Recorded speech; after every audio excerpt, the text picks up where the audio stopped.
selama 29 tahun 4 khalifah, 29 tahun itu di bawah prinsip-prinsip musyawarah yang di masa itu barang aneh. Tidak ada pemimpin dipilih melalui musyawarah, pakai garis darah atau pakai menang perang, pakai kekerasan. Ini sebuah periode yang luar biasa. Dari tahun 632 sampai 661 Masehi. Itulah masa yang kita bisa rujuk sebagai satu periode keemasan kepemimpinan. Sayang sesudah itu kemudian kita kembali kepada sistem turunan.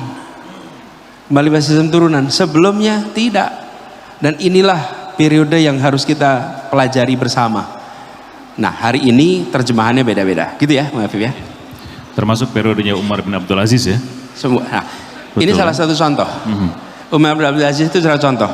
Seorang khalifah yang dikenang sampai sekarang. 14 abad kemudian kita masih sebut Umar bin Abdul Aziz.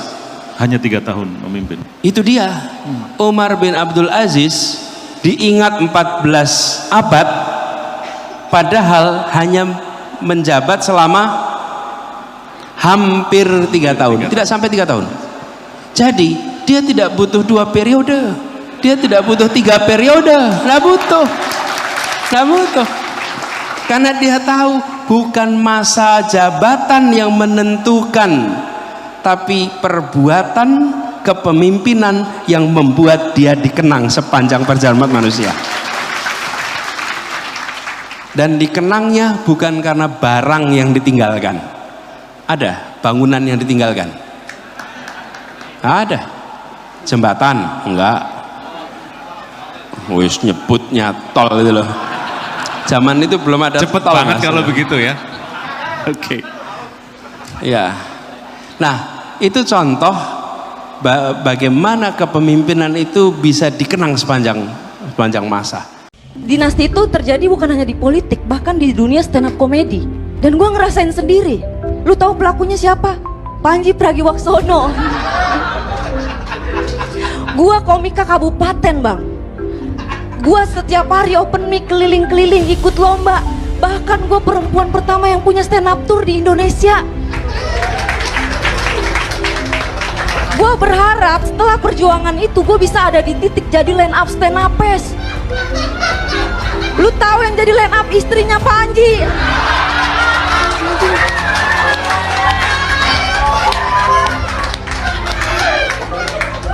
Mana ngebom lagi. Istrinya Panji nggak pernah open mic, nggak pernah ikut lomba. Dia jadi line up stand upers cuman karena dia istri founder. Ya Allah, dengan lantangnya Bang Panji bilang gua nggak setuju dinasti, men. Cut this stupid shit. Panji Pragiwaksono tengah menjadi perbincangan. Perdebatan Panji dengan host Total Politik Ari Putra dan Budi Adiputro soal dinasti politik menyita perhatian publik. Panji secara tegas menolak praktek dinasti politik, sebab menurutnya praktek ini menghancurkan sendi-sendi demokrasi. Hal ini kemudian yang kerap membuat Panji bersuara. Politik dinasti. Kan itu kan hak warga negara, Bang, mau lu dinasti mau enggak ya. You saying this? Ini kan No, you saying this. Ini pernah Ari Putra saying this. You saying this. Ini pernah digugat orang ke MK dan diterima oleh MK loh. Awalnya, Panji kaget dengan pernyataan Ari. Ia seakan tidak menyangka Ari membenarkan praktek dinasti politik. Perdebatan kemudian berlanjut. Ari Putra mengutip pendapat Mahkamah Konstitusi yang membolehkan dinasti politik. Tidak puas dengan jawaban tersebut, Panji kembali menegaskan dan meminta pendapat Ari Putra dan Budi Adiputro. Panji berkeyakinan dinasti politik adalah salah. Lebih lanjut, Panji kemudian meminta ketegasan Ari dan Budi Adiputro soal politik dinasti. Ke kiri ke bawah. Gue ganti bahasanya. Jadi menurut lu dinasti politik ke MK. Ini MK, pendapat MK. Ini gue gak nanya MK, gue nanya lu. Iya kan, gue sebagai warga negara konstitusional dong. Kan gue berbicara hak warga negara. Tapi punya opini kan? Iya, lu punya kan? opini gak? Apa terhadap ini punya opini gak? Oh, punya. Opini lu apa? Punya. Opini lu apa? Gue Asian value gue. Men, cut that stupid shit. Just say what you mean. Ia lalu menjawab bahwa politik dinasti adalah human right. Panji kembali kaget, lalu menyampaikan argumennya soal dinasti politik. Menurutnya, dinasti politik lebih banyak keburukannya. Jauh sebelum dipermalukan Panji Pragiwaksono, host Total Politik Ari Putra dan Budi Adiputra rupanya sempat bermasalah dengan pengamat politik Rocky Gerung. Peristiwa itu terjadi saat Rocky Gerung menjadi salah satu bintang tamu dalam forum diskusi di podcast Total Politik. Kala itu, Rocky Gerung mempermasalahkan pembahasan yang dianggap menghina perempuan. Ia jengkel dengan para host yang justru malah mewadahi pembahasan sensitif itu. Seakan miris dengan hal tersebut, Rocky pun menyebutnya sebagai patriarki. Agak berjarak sekarang ini. Pak Rocky melihat dilema itu nggak Pak Rocky sekarang? Nggak ada dilema di situ. Dilema saya adalah kalian ngomong politik itu seolah-olah itu kertambah istri muda itu kan, itu buruk sekali kan. Jadi Anda mulai dengan satu grammar yang menghina perempuan. Oh, ada istri muda, nanti diganti itu. Oh, ada apa namanya? Poligami itu apa? Dari segi itu otak kalian itu patriarkis semua kan. Jadi ngapain pilih partai-partai yang wakil-wakilnya di sini patriarkis? Termasuk dua dungu ini. Ngapain you layani pembicaraan yang memakai term-term yang bukan ethics of care? Demokrasi, kita bicara tentang demokrasi itu Anda tulis tuh liberalisme tuh, freedom, equality and justice tuh. Lalu Anda bilang, oh itu gampang tuh, ada istri muda yang lagi diincar tuh. Apa dasarnya? Coba kita bongkar tuh cara berpikir itu. Kayak itu memuakkan sebetulnya kan, disgusting. Bicara tentang masa depan keadilan tapi pakai grammar yang merendahkan perempuan. Itu pengantarnya tuh. Itu dilema saya di sini. Satu. Dan karena dilema itu nggak pernah kalian selesaikan, maka gue pulang. Pak Rocky. Mana Pak Rocky? Waduh, Pak Rocky lagi ke belakang dulu Pak Rocky. Oke. Tadi Pak Rocky. Kita lanjutkan gitu. Rocky bahkan menyebut kedua host tersebut dengan sebutan dungu, yang mana panggilan tersebut mengandung konotasi negatif. Rocky lalu semakin muak dengan pembahasan tak bermutu. Rocky akhirnya memilih untuk meninggalkan forum alias walk out. Lu pro, menurut lu dinasti politik nggak apa-apa? Say it. Say it. Ya nggak ada. Ini human Say it. rights. Human rights. Dinasti politik salah atau tidak? Human rights. Say it. It's not a question, Ari Putra. Ini bukan. This is your talk show. This is not my question. Gue Asian value gue. Man, cut that stupid shit. Just say what you mean. Saya nggak tahu. Salah satu kekecewaan terbesar saya itu adalah kita semua tahu kalau presiden yang melakukan sesuatu pengaruhnya pasti gede. Mau itu meninggalkan sebuah kebijakan yang akan berlaku untuk waktu yang sangat lama, apapun yang presiden lakukan itu sangat berpengaruh.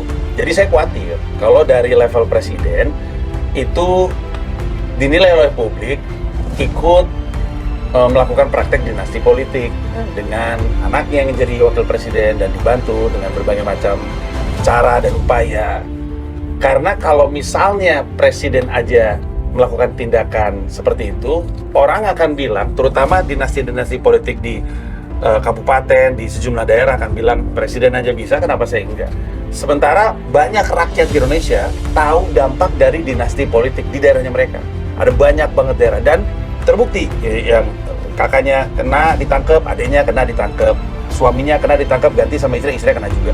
Ini tuh berlaku di mana-mana berkali-kali. Berharap untuk itu hilang susah karena presidennya melakukan hal yang sama. Terjadi perdebatan sengit antara komika Panji Pragiwaksono dengan politisi Marwara Sirait dalam dialog yang dipandu oleh Najwa Shihab. Awalnya Panji mengatakan kalau fakta dan data, Jokowi adalah satu-satunya presiden dalam sejarah yang anaknya dan menantunya menjadi kepala daerah.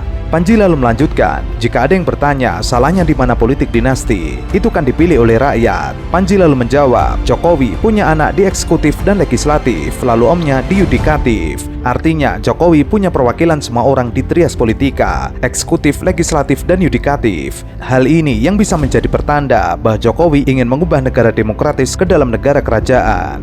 Jadi persoalannya juga kita mesti objektif. Kalau ada yang bagian seperti Mas yang nggak setuju, saya terima bagian demokrasi. Tapi sorry, jangan mengatasnamakan rakyat Indonesia. Apalagi mayoritas rakyat Indonesia. Saya nggak setuju ini. Ya, ini dengan segala hormat Bang.